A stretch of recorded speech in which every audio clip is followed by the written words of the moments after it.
అందుకే తన గురించి, తన కెరియర్ గురించి కాకుండా సంబంధం లేని విషయాల గురించి రామ్ గోపాల్ వర్మ ఆలోచించడం మొదలు పెట్టాడో అక్కడి నుంచే ఆయన డౌన్ ఫాల్ మొదలైపోయింది అనేది పలువురి అభిప్రాయం. సోషల్ మీడియా సాక్షిగా ఆయన ఇచ్చే స్టేట్మెంట్లే కాదు, ఆయన ప్రవర్తన కూడా అప్రిషియేట్ చేసే విధంగా ఉండటం లేదనేది పలువురి అభిప్రాయం కూడా. ముఖ్యంగా స్త్రీల విషయంలో వర్మ అభిమతం నిజంగా అభ్యంతరకరం. ఇప్పుడు ఇదంతా ఎందుకు చెప్పాల్సి వచ్చిందంటే, ఆడవాళ్లను ఆడపడుచులుగా భావించి స్త్రీల కోసం ఎన్నో సంస్కరణలు ప్రవేశపెట్టి తెలుగు మహిళ చేత అన్నగా ఆరాధింపబడ్డ నందమూరి తారక రామారావు కథను వర్మ సినిమాగా తీస్తాననటం చాలా ఇబ్బందికరంగా ఉందని పలువురు వాపోతున్నారు. 2 రోజుల క్రితం బాలీవుడ్ దర్శకుడు అనురాగ్ కశ్యప్ తో ముంబైలోని ఓ రెస్టారెంట్ లో అనుకోకుండా వర్మ కలిశాడు.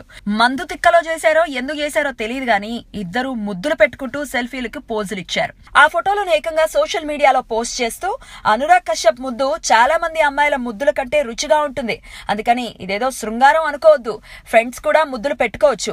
అనురాగ్ కు నాకు ఓ విషయం పోలిక ఉంటుంది, అదేంటి అంటే మా ఇద్దరికి అమ్మాయిలంటే ఇష్టం, అమ్మాయిలను ద్వేషించేవారంటే మాకు అసహ్యం.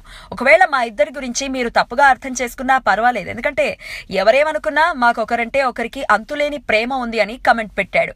ఇది చదివిన వాళ్ళందరూ వర్మపై చెప్పలేనంత ఘాటుగా స్పందిస్తున్నారు. ఈ నేపథ్యంలోనే ఎన్టీఆర్ సినిమా తీస్తానని చెప్పి పుండు మీద కారం పెట్టాడు వర్మ. ఇలాంటి వ్యక్త ఎన్టీఆర్ సినిమా తీసేది అని వాపోతున్నారు అందరూ. ఓవైపు సెలబ్రిటీలు సైతం వర్మపై భగ్గుమంటున్నారు. నారా లోకేష్ డైరెక్ట్ గా అసలు వర్మతో మేం సినిమా చేయటం లేదు అని మీడియాతోనే తేల్చి చెప్పేశాడు. పోసాని కృష్ణమురళి అయితే మహానుభావుడైన ఎన్టీఆర్ కథతో ఆటలాడితే జనాలు వెంటబడి తంతారని, ₹1 కోటి ఇచ్చిన ఆ సినిమాలో చేయనని ఖరాఖండిగా చెప్పేశారు.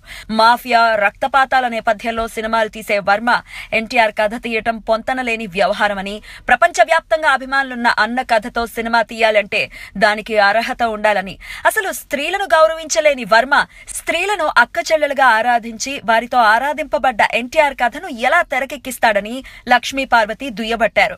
అయితే ఈ ఉదంతం గురించి బాలకృష్ణ నుంచి మాత్రం ఒక్క స్టేట్మెంట్ కూడా రాకపోవడం విశేషం. బాలకృష్ణ ముందుగా చెప్పినట్లు ఎన్టీఆర్ సినిమా ఉంటుందా, దానికి దర్శకుడు వర్మేనా, వర్మ కాకపోతే ఎవరు తీస్తారు? ఇవన్నీ ప్రస్తుతం చర్చనీయాంశాలు. వీటికి కాలమే సమాధానం చెప్పాలి.